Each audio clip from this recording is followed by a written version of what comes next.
going on, peeps? It's Wrath here, hanging out today, playing some Idle Heroes. I want to thank you guys so much for coming out with me today. If you liked the video, don't forget, smash that thumbs up button to show your support. And if you haven't already, don't forget to subscribe as well. Alright guys, we're here today on the seasonal server. Again, I know, right? What's wrong with Wrath? Every day's seasonal. Well, it's crunch time, alright? It's the last couple of days. People ask me like when it ends. Like I see the question a lot like in chat. The events will always end when seasonal ends, because obviously that's the end of everything. Especially like profit orbs, the things like from the beginning to the end. That event like never had a weekly refresh. That tells you right there when it ends. But also if that's not good enough for you, if you're a double checker of things, you can also go into the rewards screen and it'll show you when the rewards get sent, which is also when seasonal ends. Booty cheeks. That's why we're here again today. All right. Also, we've got a little bit of stuff, 20 heroic summons, 5 orbs, nothing big, 5,400 branches, which I have no use for. There's, like I said, I don't have enough spirit to make it happen anyway, like anything crazy, so it's not a huge deal. I've heard, rumors have been heard, that next season the spirit situation is going to get fixed. I don't know if that's a factoid, but I would like it to be, so I'm going to wishful thinking it into existence. So anyways, with that said, let's go ahead and jump in here and do some of our summons. We'll knock these heart summons out first because... yeah, why not? I guess we can. Not a huge deal. And let's drop a couple tin bombs in the heroic area and see if maybe we can get lucky. And ooh, we got a Valkyrie. That's hot. I mean, a little late to build a Valkyrie, but it's cool to get one. I'd love to snag an Amu. That would just be so ideal, because I could 13-star Amu. Now, could I level him to 290? That would be rough. And we're just not going to get him out of the heroic summons, but it's not over till it's over, peeps. We still got 5 orbs of a prophet nature, and we're going to use them over here. In this place, because that's where we use it, alright? It's where you use your orbs if you're looking for an Amuvort, because you're not going to get them anywhere else, right? Right. And also, you might not get him out of these either. That was pretty disgustingly sad and bad. We did change our picture to the 10-star Gurky in memoriam, in remembrance of the 10-star Gurky that was, but is no more. Sad day there. But, that's okay. As you can see, we've gone a little bit nuts with our 9-star fodders. I've got a lot of them. The reason I made so many is I could 10-star Starlight, I can 10-star Mirage. I can also 10-star Bade if need be. The reason that's important is it would allow me to make 3 separate E3 heroes, or 4 total in the season. The problem with that is, my big issue is, it doesn't matter if I E3 something I can't take to 290 for analysis purposes. I don't like to do an analysis on a unit that's not max level, especially when you're going to be like 20 levels off of max level. It's just a little bit too weak, in my opinion, for a good solid analysis. So, we're going to focus probably on getting 2 hero analysis done this season. That's probably all we're going to be able to swing, because nothing else is going to be, you know, there. We're not going to have anything else maxed, which is a little bit sad. I was kind of wondering which one I wanted to use, and I think we're going to go with Barea as our second, hopefully maxed. What's our spirit levels looking like? 71 million. So we won't be able to max him today, but we will be able to get a max before the end of the season. I'm 62% sure. So we're going to need a 10-star hero. We've got 2, but those 2 are not absolutely at all being used. Let's go ahead and make the 10-star Starlight, because we can. And I've actually can make a couple 10-star Starlights, but that's not important. What is important is eeny, meeny, miny, light hero. We'll go ahead and use that dude up. Oh, it's happening. It's happening, peeps. So there we go. The 10-star Starlight food has been birthed into the world. And now it is time to make the 10-star Barea a thing. Just kidding. Actually, I almost did that. That'd have been bad. Any hoodles. We're ready. We're absolutely ready for the 10-star food to be made. Let's do it. Let's do it. 20,000 promotion stones down the drainage. But Barea is now a little bit stronger than he was before. As for the enables, I've got resilience on mine right now, which does not boost his damage at all. It's mainly for healing. So we're going to swap that over to attack, mightiness, and we're going to take this third passive here as the crit rate and crit damage. Now, I'm not going to lie, guys. In every hero I've tested so far, these 3 enables, generally speaking, are the strongest enables for extra attack. Now, obviously, this changes depending on what you're fighting. If you're fighting someone like a Kamath Marauder, and something like this is in your back line, you're going to want crowd control immunity instead of an extra damage perk to keep them from getting crowd controlled and dying. And obviously, if you're fighting people that nuke really hard, The survivability will take precedence over all attack because if you die really early, your attack drops anyway. But these three, spell power, mightiness, which is a flat attack boost, and the crit-based skill, seems the strongest on almost every attack-based unit. Maybe on some it's different, like on Scary he might change a little bit because he has an AoE attack with his basic attack, so a poison dot or something might be really strong on him. I don't know. Right now we're testing Barea at the E3. We should be able to get him to 280, maybe even 285. 2, 3, 4, barely 285. Math. Anyways, I'm a little sad he didn't break 100,000 attack, but we're still running the armor break stone on him. I'm not going to lie, guys, it seems like it's the strongest stone. Alright, it just does. I've also got a warrior attack artifact on him, but for right now, I guess we can try to beat this level. It's it's destroyed my soul in many ways. We're going to try it with a full team and knock a couple units out and see if that doesn't help. But let's give it a shot, see what we can run with. It might not be the best, but we actually probably get wrecked pretty hard here. King Barton and Scary together. Really bad news for a 6-man team this season because they're going to hit everybody, obviously, and that's obviously not good. So, we'll see if we can't maybe eke it out, but I'm not super optimistic. This wave is incredibly difficult. Oh my gosh. Oh, that was disgusting. Sad face equipped.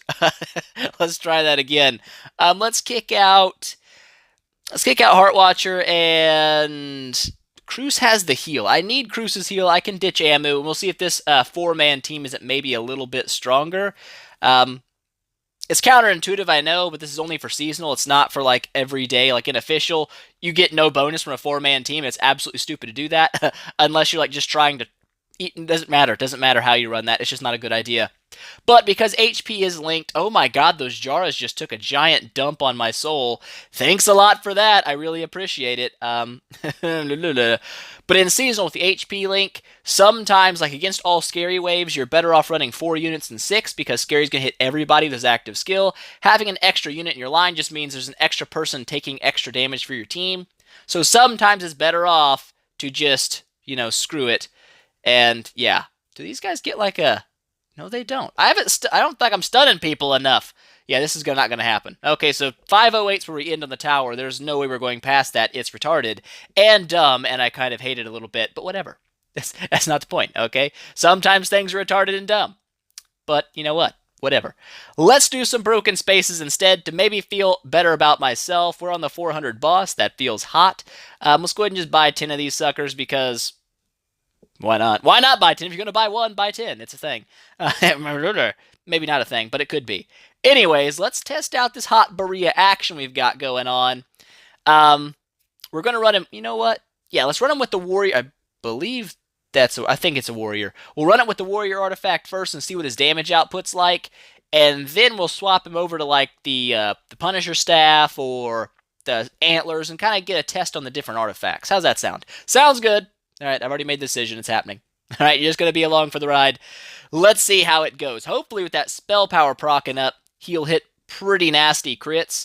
And having an E3 with all 3 enables, mightiness, that, and the spell power and the crit all together, hopefully you can get some really big numbers here. But keep in mind, these guys have reduced damage. It's not strictly armor that you've got to go through. You actually have to go through reduced damage as well, which does hurt his crit damage quite a bit. If I have a Marauder, I'll fight a Marauder with him when I swap artifacts. 8.9 mil is not bad. That's not terrible. But yeah, if I got a Marauder to fight, I'll do a battle with him on a Marauder to show you what the armor stripping. He should have no issue doing way more damage against Marauders than the broken spaces, but whatevs. We'll see what happens. Also, another thing to bear in mind here, it was pointed out in my comments the other day, but I guess I never talked about it. The monster that I'm using, the deer, is not an ideal monster for damage output. I only took the deer this season because sustain was going to be hard for my team without a Vesa, and I felt like in this HP link, sustain was more important. And I feel like I was right with that. The deer has been very powerful this season, but I do miss out on a little bit of damage, obviously, not having the crit and crit passives of the dragon, and stuff like that, or even the rock monster with its 60% crit damage when it drops its skill. I don't have that, And when you don't have that, 17 million damage, doesn't feel bad. You're going to lose a little bit of damage on your damage dealers anyway. It's just going to happen. 143 million, that looked pretty solid. Barea dropping 72 million damage.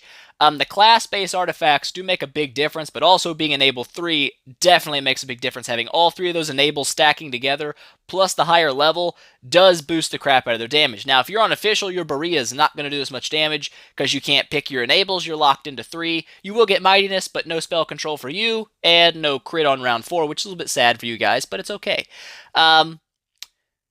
Let's do one more. We'll just smash through it, though, to like a next, just to kind of compare damage, make sure that wasn't like a huge outlier or something. And like this time he does like 50 million. 136 mil, dropped 65. So 65 and 72, pretty close in the damage area, around 10 mil buffer zone there. That's all right, I can deal with that. Like I said, at the last round, that's the difference between a crit going off and a crit not going off. You know, 17 million damage in a single hit obviously stacks up pretty high. So let's go ahead and swap him over to a... I guess we got Antlers Cane. Why is this not on somebody? What, the dong piece? Oh, you have a mage artifact on. Oh, I was trying that. I was trying that versus the, whatchamacallums. What's their names? Oh my god, I'm the tower. Holy crapo.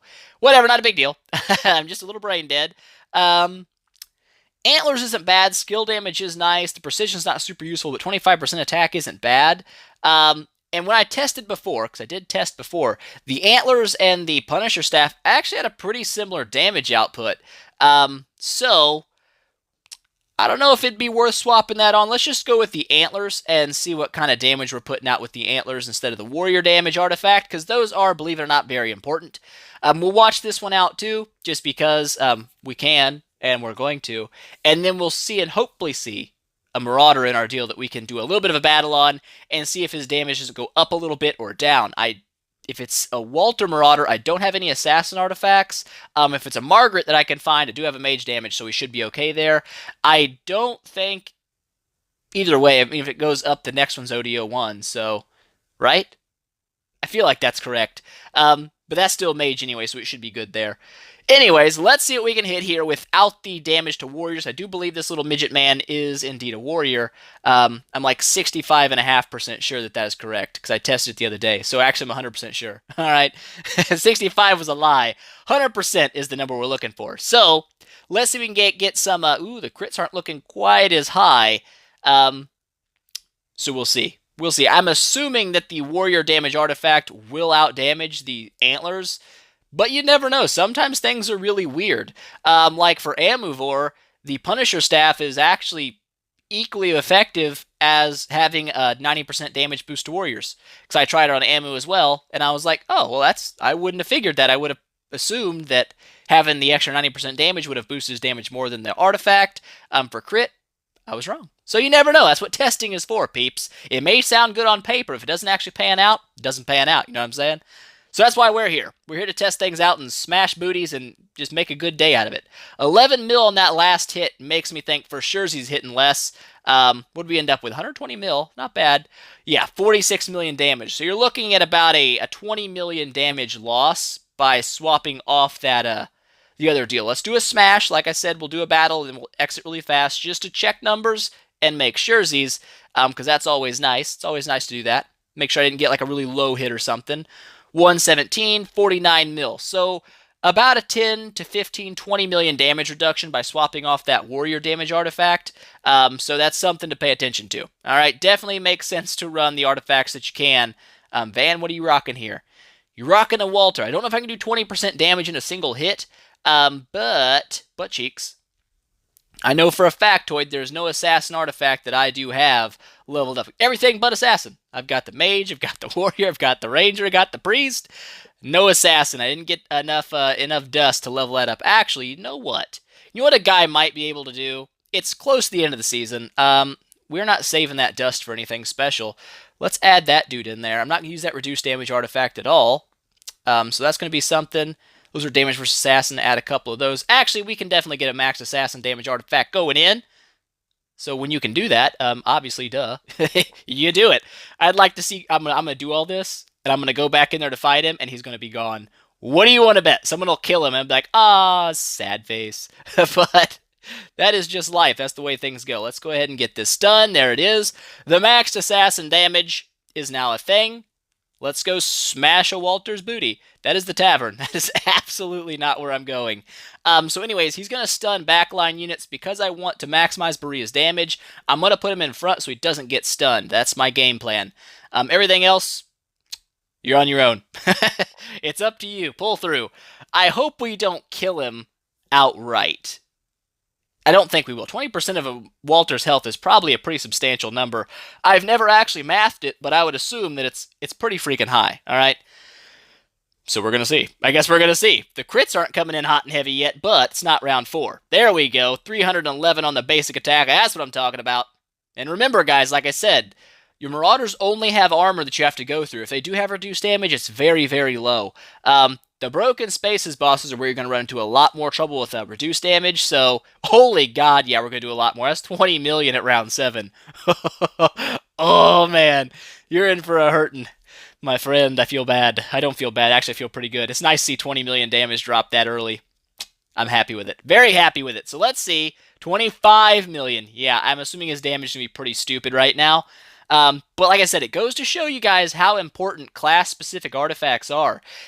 In some cases, it might be worth ditching an orange artifact if it doesn't have class-based damage and going with a red that may have one. It's just something to keep in mind because it actually is a pretty powerful thing to put on your units.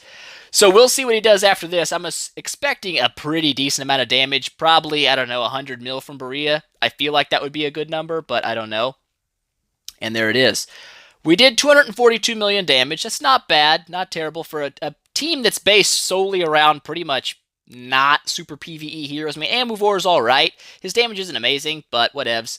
Yeah, 137 million coming from Barea there. That's right.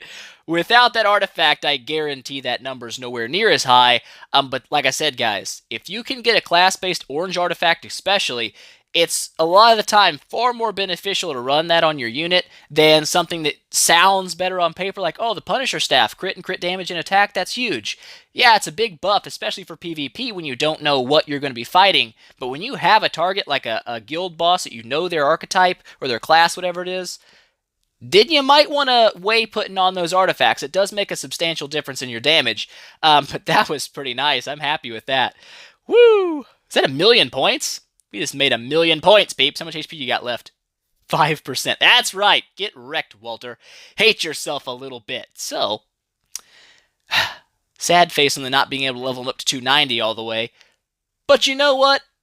I'm not upset with that. 137 million versus a Walter Marauder by himself. Obviously, Heartwatcher and Cruz and a little bit of Sigmund. He's not super fantastic right now at his baby 6-star level, but he has some decent support going into the battle, of course. But yeah, I'm not going to lie, guys. From an E1, now here's the thing. Before I go crazy with it, I know Amuvor probably has much better damage potential at E3 because Barea was not hitting anywhere near 130 million on Walter, even at E2. Okay, it wasn't even close. So changing up getting a max enabled unit, especially on the private or the seasonal server where you can get all 3 of those passes unlocked, does make a huge difference in your damage. Absolutely monstrous difference. So I'm not going to rule Amuvor out as a decent PvE unit. He doesn't hit crazy hard. I think he hit, 60 million on that Marauder? I think it was 60 million. So it's not bad damage. But of course, I'd love to see him maxed out, fully E3'd with all the passives into his attack buffs, and kind of see what damage he rocks then. I'm not sold on him 100% yet, but I'm not going to say he's bad because I've 60 million at E1 doesn't seem terrible. All right, it doesn't seem like a bad damage stat, and we'll see more later. But with only 3 days left, I guess tomorrow we'll E3 somebody else. Actually, I could probably E1 Cruz just to do it. I mean, I've got the 9-star food, and it's really not going to matter making 4 E3s. I can't give them analysis anyway because I don't have enough spirit. So it doesn't make much sense. I guess we can just throw him to an enable. Oh my god, you're stoned. I'm so sorry for you. It's been a rough season, Cruz. You understand. You get it. Let's just go ahead and throw in a eeny, meeny, miny Dasmog. That's right. We're throwing him away. It's the end of the season. Doesn't matter. Let's make an 11-star Cruz because why wouldn't you make an 11-star Cruz? And you know what? I'm actually thinking Basic attack, decreasing attack seems like a pretty solid debuff. That's where I see Cruce's passives actually going at an E3. I don't see any reason to really buff like his damage or anything. He doesn't need it. Making him a pure debuff unit seems pretty strong, but I guess that'll just be a bonus footage. E1 Cruce, hot. Level 200, not so hot. But it's alright. Makes my team look a little bit stronger. Let's go ahead and update that. Can I update Guild Wars, or is it locked in now? I can't remember. Whatever. We're good. Ha ha ha. We're rank 9 right now. Looking good. Looking good, team. Seasonal Masters, thumbs up. Thumbs up from me. So anyways, I think that's it for today. We're not going to do crazy about stuff and go like all nuts with things. But I'm pretty happy with how that turned out, okay? Happy with the 137 mil versus Walter. It's not the best damage out there, but it's also not terrible either. You know, in the Marauder, in the Broken Spaces boss's damage, I can live with that as well. I know he's not obviously a best in slot PvE unit. I guarantee you other things like Bloodblade would hit much harder, but whatever. That's not the point. That is it for today, though. Hope you guys enjoyed it. If you liked the video, please make sure smash that thumbs up button to show your support if you haven't already. Don't forget to subscribe as well, and tell your friends about it, because that definitely helps me out a lot. And I will see you guys in the next one.